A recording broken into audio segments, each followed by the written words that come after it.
we're very privileged to have here A.G. Lafley, who I often think of as what business people would want to be when they grow up.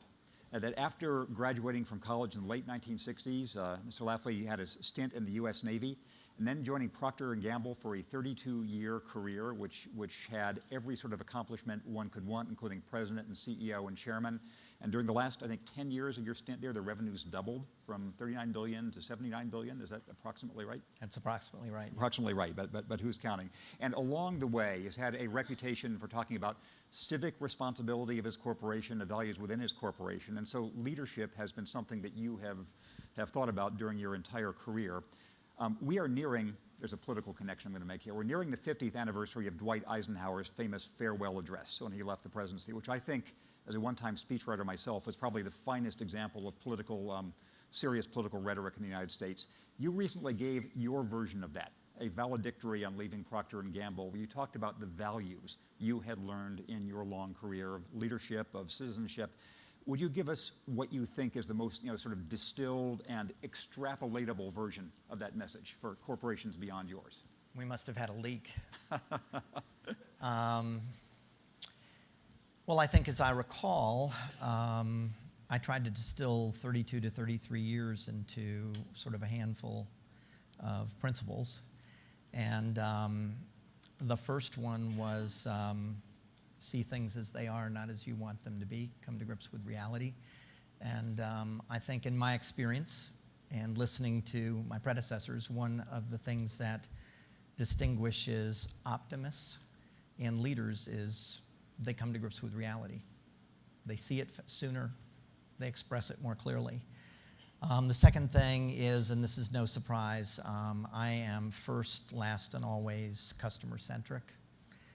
I was supposedly had spent 22 years at one of the most successful consumer products companies in the world, and frankly, our biggest problem in 2000 was we were nowhere near close enough to the consumer. And I would suggest the whole discussion or debate about open versus closed systems will be resolved based on what, in the end, the customer wants. So does she or he want, will the open system or the closed system deliver better value? Will it deliver a better experience? Will it deliver the relationship that she wants with her brand and her product and her service? Third thing was, I'm a huge believer in innovation. I know I'm in a very dull, very mundane industry. We do toilet paper and deodorants and feminine hygiene and lots of exciting stuff like that. But what has distinguished us, and when we have been at our best, we have been the innovation leaders in that industry, and we spend over $2 billion a year in innovation. I think we hold 40,000 patents in the US. I think we have 20,000 pending, so it is an innovation business. The fourth thing was everybody's a leader, and I expected, we have a leadership culture, and we have a system that's driven by purpose and values, strategy and principles, and all I did was try to express what I'd learned, where I thought we were, and I didn't think we had made as much progress as a lot of others thought we'd made in the last decade. And so I said there was plenty of things to do in the decade ahead. I think that was it. And I ask this question with great respect. It would be possible to list all the qualities that you have mentioned in a platitudinous way. We should be close to the customer, we should be innovative. Mm-hmm. Can you give us some specific illustrations of what it took to impose or evoke these values inside the company? Okay. The objective with a customer is to be so close that you understand, in my case, most of the time, her needs and wants, even the ones that she can't articulate. I was probably 5 years in the company, and we had run some consumer research on laundry detergent packaging, and Tide packaging was rated 4.9 on a 5.0 scale. And I had been out in homes, and I had watched women struggle with our packaging. How do women open a laundry detergent box? None of them use their hands. Why? How much did they spend on the manicure? How much time did they put into the manicure? So they've got screwdrivers and pliers and all kinds of paraphernalia out in their laundry room. And we're getting a 4.9 out of 5 rating, and we think we're making the best package in the laundry detergent industry. And I can go through hundreds of examples like that where I sat and watched a woman in Japan do her morning, skincare ritual. I heard people tell me that something was great, and then it clearly delivered a subpar performance. So there's a big difference between saying you're going to be close to customers. One other thing, not to belabor this point, I now work in private equity. We have 15 companies, and one of the questions I always ask is, who is your customer? Who's your current customer? And you would be astounded by the number of companies that cannot describe clearly who their current customer is. Innovation, the big breakthrough for us in innovation was we were great at patenting. We weren't getting it commercialized. We weren't connecting it to consumers and markets. So we went to an open innovation system. We called it Connect and Develop. 10 or 15 years ago, maybe 10% of our new brands and products were partnered with at least one outside innovation partner. Last year, over half were partnered. And I believe there's no reason why virtually all innovation shouldn't be patented, because fundamentally innovation is about association, it's about connection, it's about combining unlikely things. And I could go on for each one. So yes, it sounds like a platitude, but if you dig and you dig and you dig and you get it under your fingernails and you get into it every day, it's really important. You mentioned earlier I might have had a leak to some of your utterances inside the company. In fact, we talked about a week or so ago, and something you said then that was fascinating to me is, as you mentioned, you come from an industry which is seen as traditional, stolid. People would assume it to be lower technology than, say, Google or Qualcomm or Motorola or whatever. But you said you thought there were some dangers of complacency coming into this kind of high-tech industry, that you thought, share with the audience what we were discussing a week ago. Well, I think we were talking about the worst thing that can happen is that you're successful. And the absolute worst thing that can happen is that you're wildly successful, because then you become content, okay? You become complacent. You can become even a bit arrogant, and all of a sudden blind spots develop all around you. And they can be blind spots around your technology. They can be blind spots around your business model. They can be blind spots around your real relationship with your customer. And oftentimes you don't even see the new competitor coming, because they're not an expected competitor. They're coming up from underneath. They're coming from the side. So we've gotten waxed a number of times, okay, in the 33 years I was at P&G by success, by success.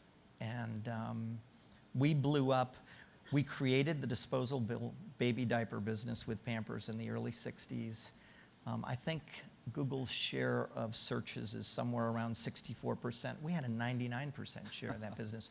When I joined the company, we had an 85% share of that business, okay? And we introduced a new shape diaper technology, and instead of putting it on Pampers, we introduced a new brand called Loves, and what do you think happened? We split the business in two. So we took Pampers and reduced it to a 45 share.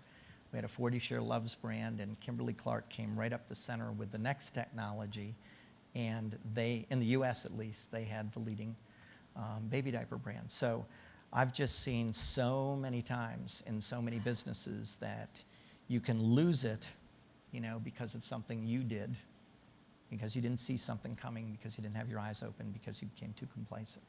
And is there any particular way, suppose you were a dominant search company, how would you apply the logic of what you're saying? Okay, there is no perfect defense, but I believe the best defense is offense.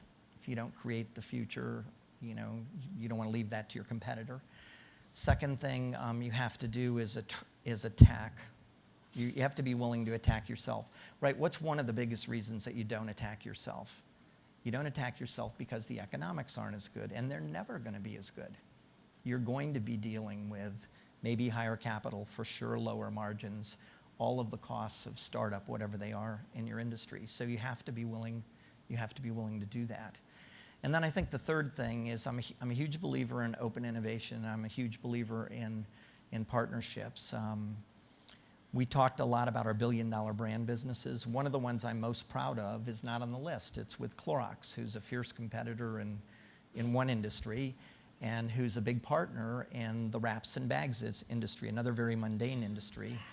But we took their Glad brand, which was a few $100 million, invested 3 technologies into it, and it's now well over $1 billion business. And I have to tell you, very few people at P&G wanted to do a partnership with Clorox when the idea was initially raised. So I would say that would be a good place to start. One of the questions I wanted to ask you about is a big theme of all the presentations so far of the conference has been about learning skills, learning traits that you might naively think are just inborn. People are either leaders or not, they are innovators or not, but we talked about ways you can develop these skills. You've placed a lot of emphasis inside the company on training leadership skills. Tell us more about that, if you would. Well, I think I may have mentioned, I really don't believe leaders are born. I believe they make a choice to lead. In my own case, I was an accidental CEO. Probably just a country the clearest. No, I was probably the clearest article written about me was the un-CEO.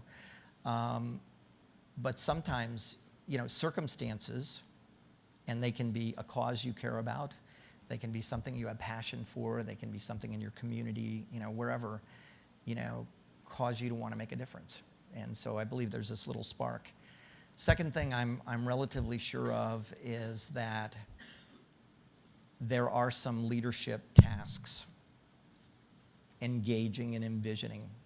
It's part of the responsibility, empowering and enabling, and in the end, getting it done, okay, executing. And we have a fair amount of evidence that we can take new hires, we can take 20-year veterans, and we can put them through 2-day, 3-day, 5-day courses, and we can inspire leadership. We don't have a style we're selling. We want you to be yourself, but we have, probably not unlike what the professor was talking about, we have sort of a set of skills and some basic principles, and I think they work. And I guess the last thing I would say is we're on the ground in 100 countries. We're selling in over 160. We're in probably 25 different industries now. There is no way you can survive in this kind of an industry or world unless you have distributed networked leadership. Yeah. Command and control are over. Yeah. You mentioned the term responsibility in the answer. You gave that, which is another theme which has run through all the presentations so far. We heard from Ted Turner about things that he thought the media needed to do differently and citizens need to do and that civic leaders and philanthropists needed to do. We heard from Professor Seligman again about ways to develop the right kind of traits. We heard in the first session about ways in which the Western world needs to shore up various of its traits if it's going to restore its economic fundamentals. This is an audience that is largely, although not exclusively, tech industry people. The tech industry world has been so far still largely in the libertarian phase of its development of thinking, well, we'll just have our innovations and the outside world will take care of it. What message would you give to a tech world audience about responsibilities they have in their products, their own personal lives? Well, I start small, all right? So I think your first responsibility is to serve a customer, right? I'm a big fan of Peter Drucker, and he said the first purpose of a business is to create a customer and then keep that customer for life. So I think your first responsibility is to really serve your customer. So that means a better value, a better experience, a better product and service. The second thing, I believe very strongly, is you have a responsibility to your critical stakeholders.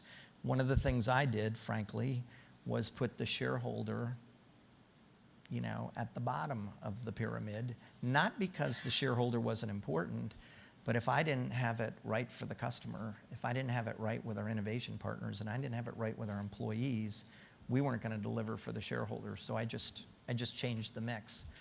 The third thing is you have a responsibility beyond your technology, beyond your business, and that's to the communities in which you work and live. And our responsibility in Mandadeep in India is different from our responsibility in Lagos, Nigeria, is different from our responsibility in Cincinnati, Ohio.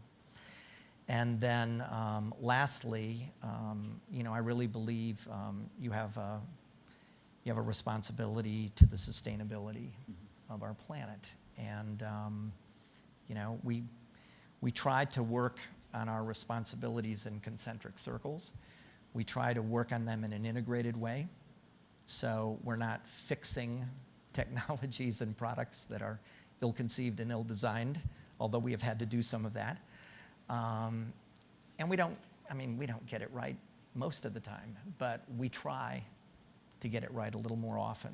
And I think those are some of the responsibilities that we have. We have only 2 minutes left here, so here's a final question. In retrospect, as you think about your business career at Procter & Gamble, what do you think is the worst decision you made and what we can learn from it, and in retrospect, the best decision and what we can learn from it? I think the best decision was